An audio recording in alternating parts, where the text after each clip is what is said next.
নজর রাখবো পরবর্তী সংবাদে। বহু মুসলিম বিধায়ক এবার ত্যাগ করবেন কংগ্রেস, এমনটাই কিন্তু খবর রয়েছে, যেখানে অপারেশন লোটাস নিয়ে বিস্ফোরক অসমের মুখ্যমন্ত্রী হিমন্ত বিশ্ব শর্মা। রাহুল গান্ধীকে এবার চ্যালেঞ্জ অসমের মুখ্যমন্ত্রী হিমন্ত বিশ্ব শর্মার। গোটা বিষয় সম্পর্কে একটু সরাসরি জেনে নেবার চেষ্টা করব। আমাদের সাথে রয়েছে আমাদের প্রতিনিধি সুপ্রীতি মুখার্জি। সুপ্রীতি, কি বিস্তারিত রয়েছে, যেখানে বহু মুসলিম বিধায়ক এবার ত্যাগ করবেন কংগ্রেস এমনটা হুঙ্কার দিচ্ছেন, পাশাপাশি রাহুল গান্ধীকে এবার চ্যালেঞ্জ ছুড়ে দিয়েছেন অসমের মুখ্যমন্ত্রী, কি বলবে বিস্তারিত? দেখো, এই যে মুসলিম বিধায়ক ত্যাগ করার যে প্রসঙ্গ উঠে আসছে, সেই জায়গাতে বলতে পারি যে ইতিমধ্যেই লোকসভা ভোট যত এগোচ্ছে ততই কিন্তু রাজনৈতিক দলবদল প্রকাশ শুরু হয়ে গেছে। এই রাজনৈতিক দলবদলের মধ্যে ফের একবার কংগ্রেসকে কটাক্ষ করলেন কি না অসমের মুখ্যমন্ত্রী হিমন্ত বিশ্ব শর্মা।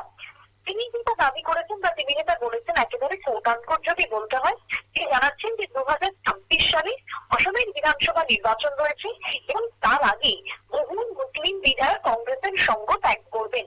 তিনি কেন এই প্রশ্নটি তুলেছেন বা তিনি কেন এই স্টেটমেন্ট করেছেন? এর আগে আমরা দেখেছি বহু সংখ্যালঘু যারা নেতারা রয়েছেন কংগ্রেসের, তারা সঙ্গ ত্যাগ করেছেন। সেই জায়গায় আমাদের রাজ্যেও কিন্তু সেই ছবি আমরা দেখেছি। গতকালকেও আমরা দেখেছি জয়দুল হোসেনের সেখানে একটা দাপুটের নেতা, তিনি ত্যাগ করেছেন সঙ্গ। অন্যদিকে আরো বহু নেতৃত্ব রাজ্যের থেকেও আমরা দেখতে পাচ্ছি যে সঙ্গ ত্যাগ করছেন। এটা শুধুমাত্র লোকসভা ভোট নয়, যে কোনো ভোট আসা বা যে কোনো সময়ই দেখা যায় রাজনৈতিক বদল, ঘর বদল বা দল বদল, এক দল ছেড়ে অন্য দলের দিকে যাওয়া।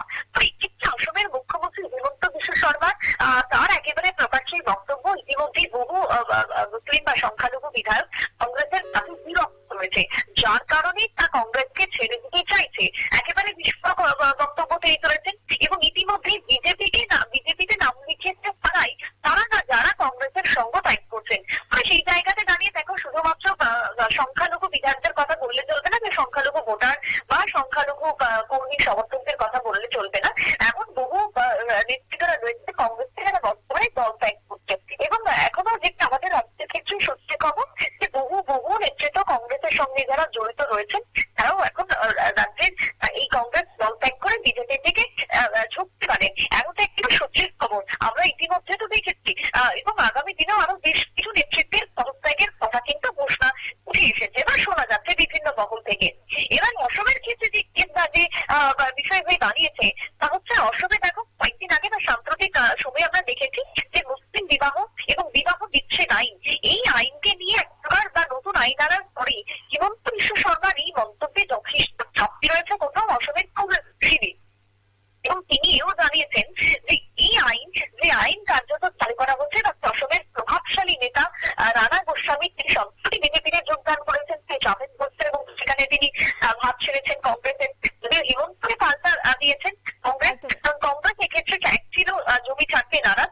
তারা জানিয়েছেন, বিশেষ করে কংগ্রেসের প্রধান ভূপেন বোরা, তিনি বলেন অসমের মুখ্যমন্ত্রীর ভয় পেয়েছে লোকসভা নির্বাচনের আগে বিভিন্ন রকমের প্রলাপ বকছে।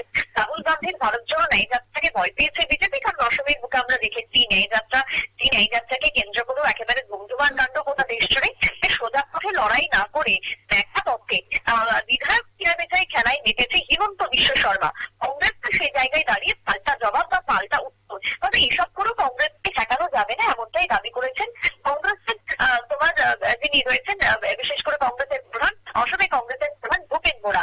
তিনি এই কথা দাবি করেছেন অসমের মুখ্যমন্ত্রী হিমন্ত বিশ্ব শর্মার এই মন্তব্যের পরিপ্রেক্ষিতে বা পাল্টা বক্তব্যের মধ্য দিয়ে। তবে সেটাই হোক, দেখো মূল বক্তব্য লোকসভা ভোট, শুধুই যে অন্যান্য রাজনৈতিক দল ত্যাগ করে বিজেপিতে সামিল হচ্ছে ভোটার থেকে শুরু করে কর্মী সমর্থকরা, তেমনটা নয়। বিজেপিরও বিভিন্ন জায়গাতে দেখা যাচ্ছে যে ঘর ভাঙছে। এই ছবি কিন্তু রাজনৈতিক মহলে খুব চেনা ছবি, যেটা ভোট আসলেই দেখা যায়, ভোট পরবর্তীতেও এটা দেখা যায়। তাই সেক্ষেত্রে রাজনৈতিক মহলে এই মুহূর্তে অসমের মুখ্যমন্ত্রী হিমন্ত বিশ্ব শর্মার এই বক্তব্যকে কেন্দ্র করে একটা জল্পনা এবং আলোড়ন ছড়িয়েছে। একদম, ধন্যবাদ।